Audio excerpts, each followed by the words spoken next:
Hey, this is Carla from the Butcher Babies. This is George Corcoran Fisher from Cannibal Corpse. Hey, this is Rex from Kill Devil Hill. It's Wednesday 13. Dad from Devil Driving. This is Motorist from Quad. You're listening to Rabid Noise on Rabid Radio. Turn it up. And we are back on Rabid Noise on Rabid Radio. That was Bones from the latest album from the Go set called Rolling Sound. And joining us on the program tonight is frontman Justin Keenan. How you going, man? Good. We're just getting ready for this. These Australian tour dates, which is good. So I've had a bunch of interviews with different radio and print, and that's all really good. And we got a busy year this year. We've got a lot of overseas touring sort of ahead of us, and I've got heaps on my plate, mate. Like I've got that, the Go Set stuff, and then I'm sort of in the middle of putting together a solo project as well, and which is going to take off over the next couple of years, and so I'm well and truly buried in it. That's awesome, bud, man. Yeah, it is. It's good. It's just, it's just that struggle it's the struggle with trying to, I'm in the middle of, a big sort of business push, I guess is what you'd call it at the moment, like really trying to develop stuff. Because we're a funny band in that we, we spend more time overseas than what we do in Australia, and we've spent a lot of time in Europe and a lot of time in America now, and I'm just trying to really get it across the line so that, that there's some sustainability so that our music's out there working for us while we're not having to be on the road. Because, we've been doing this for a long time, been on, touring for 12 years, and I guess there comes a time where you want to be starting to, be able to sit at home and write songs and record songs and know that money's coming in from selling your all the albums you've made over those years. You don't want to have to be out there doing gigs to necessarily every day of the week. I still love doing gigs, but so we're in the middle, of sort of this whole, we've sort of got this really exciting time in a way because we've got a lot of help in the US and someone in the UK, and there's my little team in the UK, and it looks like really bright things, which it's not exactly happened overnight. So it's had a really exciting time, I guess. We've worked your ass off, dude. 12 years is a long time, and you guys have got a real solid following, so.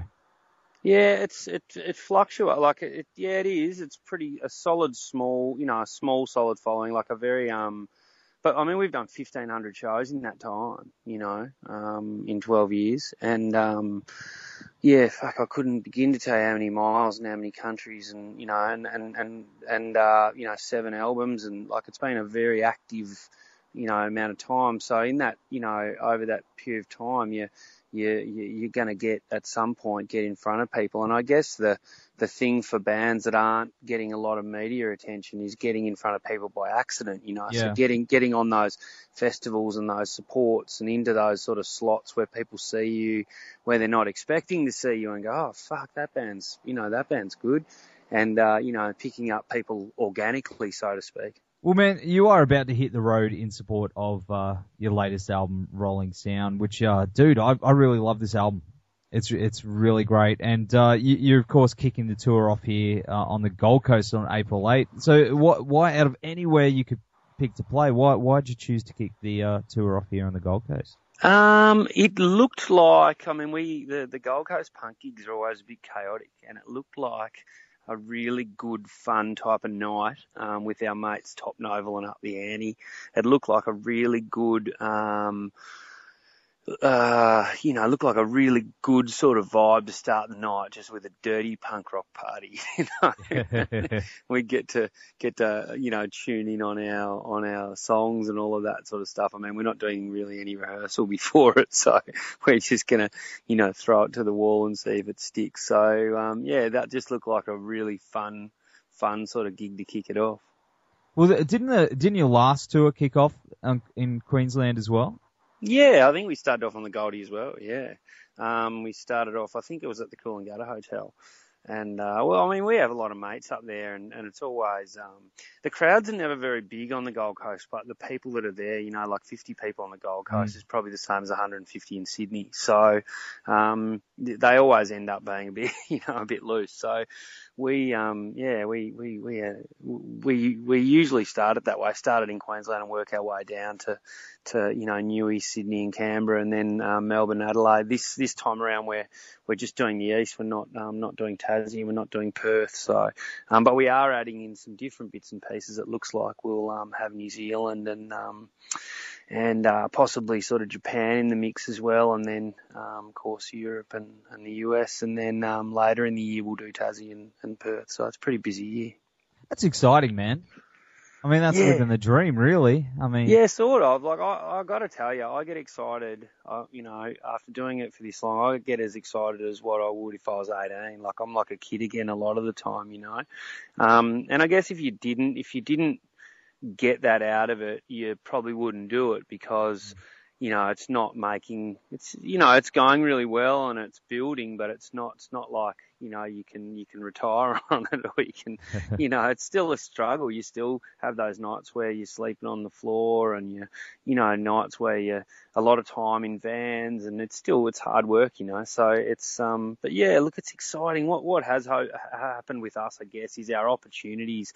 More people, once more people know the band around the world, through social media and through lots of touring, you get more opportunities. So someone will just contact you from Poland or from Ireland or somewhere and say, hey, you guys should come and do this festival that I'm booking next year. And, and then you can build dates around that. So that in itself is really exciting, is that once you get, known to some degree, your opportunities really open up. And with, obviously we're talking about the tour, and you're kicking off in Queensland. You're actually doing the Punk Fest in Brisbane the following night as well, and that's headlined by Vicious. To us down here on the Gold Coast, Vicious are a legendary band. Have you played with those guys before? No, look, we've never played with them, but I'm told that they'll be drawing a lot of people to that Brisbane show. So yeah, so that's pretty good, and by all reports the tickets are flying. So so that's exciting, and I hear a lot of good things about Vicious, so I'm really looking forward to seeing them. Man, when I was a young lad, they were one of the first bands I saw, and they are just phenomenal live, and they haven't played in a long time. So I'm really keen on that gig as well, to see you guys, of course, and Vicious together. It's right. It's going to be one hell, man. It's good when those bands. It's going to be good. It's good to see those bands. Sometimes they just, when you see bands reform to play, one-off special occasions. I love when they can still blow you away, and you just remember why you grew, why you loved them when you were younger. That's exactly right, man. That's it. They were, as I said, they were one of the first live bands I saw, and they're great, man. And it's going to be a really good gig, and I can't wait. There's heaps of people. I mean, as you said, tickets are flying off the door. So, but I do encourage people to go down, see you down on the Gold Coast as well. Make the weekend of it, yeah. Make a weekend of it. It'll be poor for your health, but it'll be good for the soul. Oh man, it's the holidays. Yeah, that's true. That's true. Yeah, no, we're looking forward to it. It's going to be great. So can't wait to get up there and play some tunes. Yeah, man, it's going to be awesome. And, of course, the album, Rolling Sound, that's been released, that was like October, wasn't it? Yeah, look, came out towards the end of last year. And we just put out the title track as a single. And yeah, so we're sort of touring around on it. We've had a couple of guys at it. We, to be honest, when we, put it out, there was a changeover in the companies that, this is the first one we've ever put out through a label, and there was a changeover in the distribution, and there was a changeover in, the publicists and all the staff and all of that sort of stuff, and our record really got lost. Which we were incredibly disappointed about, because we put in so much effort into making that album. And as an independent, it takes you ages, a lot of time, a lot of money, all of your sort of, blood, sweat and tears, so to speak, go into making an album. And then, when it gets lost inside a big machine, it's sort of disappointing. So we wanted to make sure that publicity was done right this time around, and get out on the road and, play all those sort of cities again that that we had a go at last October. So this is our sort of second time round, and hopefully these, the shows will be good. The shows were good last time. The shows were really good last time, but a lot of that was word of mouth and social media and stuff. So hopefully these ones are better again. Well, man, as I was saying, like, the album is just phenomenal. I really dig it, man. There's a track on there, The Last March.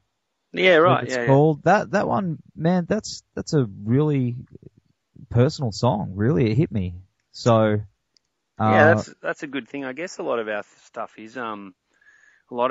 very literal. But with the album, what was really interesting about the album was we wanted to go back to the way we made our first album. And so what we did is, instead of sort of getting into a studio with, millions of dollars of equipment and, compressors and gates and effects and all of this sort of stuff, what we wanted to do was we wanted to just get in, set up some mics in an old surf club. We bought 3 cases of beer and a couple of bottles of whiskey, and we literally just plugged in and played all our stuff live. So you can hear, when you listen to the record, you can hear like bits of guitar feedback, and you can hear us talking at the end of songs, and there's a lot of, it's actually literally a band smashing out the songs in one take. And that's the way we wanted to do it. We sort of came to this conclusion that, there's just so much, there's so many bullshit studio tricks that you can come up with to make yourself sound good, that we thought, well, we want to try and make a record of us playing live and that sounds like us playing live. And the only way to do that is actually to play live. So we literally played the album from start to finish, a couple of times and just kept the takes. And with that song, you're talking about The Last March, you can hear a lot of the room in that. It's it's sort of a reverby room, and it's just a big old brick shed, basically. It's an old 100-year-old surf club, and there was just a lot of room mics in there, and, one mic on the guitar, and we'd had about 10 cans each, and we just rolled it. So we had a pretty good time making it. And it was a really sort of organic process in making it. So I'm glad that a lot of people have said that they enjoy this album, probably as much or more than anything we've done before. So that's quite a compliment. I can't believe that you've recorded all that live. That's probably one of the best live CDs I've heard in my life. I thought it was all done like in a studio. No, we just. Yeah, great. Well, thanks. That's a compliment. But no, we literally just dragged. We've got our own gear. We didn't even hire anything. We've got our own mics and our own bits and pieces, and we literally just sort of dragged our own gear out and set it up in the surf club. We hired the surf club out for 3 days, and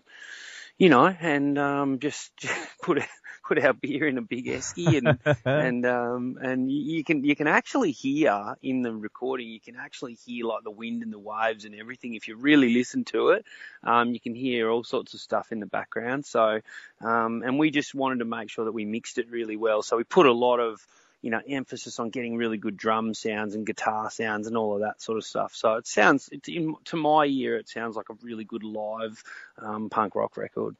Oh, totally, man. I didn't know that, and that just blows my mind. You're probably going to have heaps of cats calling you up now. Go on, give me some of that. You got any more of that live recording?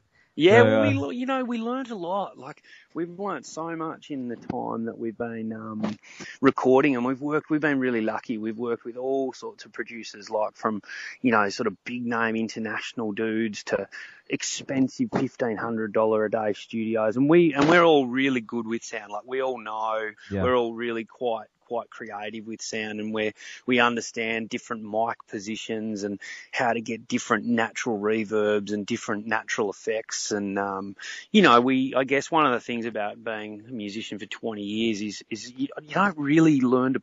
I don't think, for me anyway. Like, I've never been a great player, and I'm certainly not getting any better, but I'm sure as hell getting much better at listening. So I can listen to a band now and go, if they had a little more of this or a little less of that, or if they set up this way, they can sound that way. And that was one of the things that I really enjoyed about the making this is we've all got really good ears. And so we literally sat around and walked around the drum kit a few times and talked about where we were going to position mics and all of that. And then once we got the sounds up,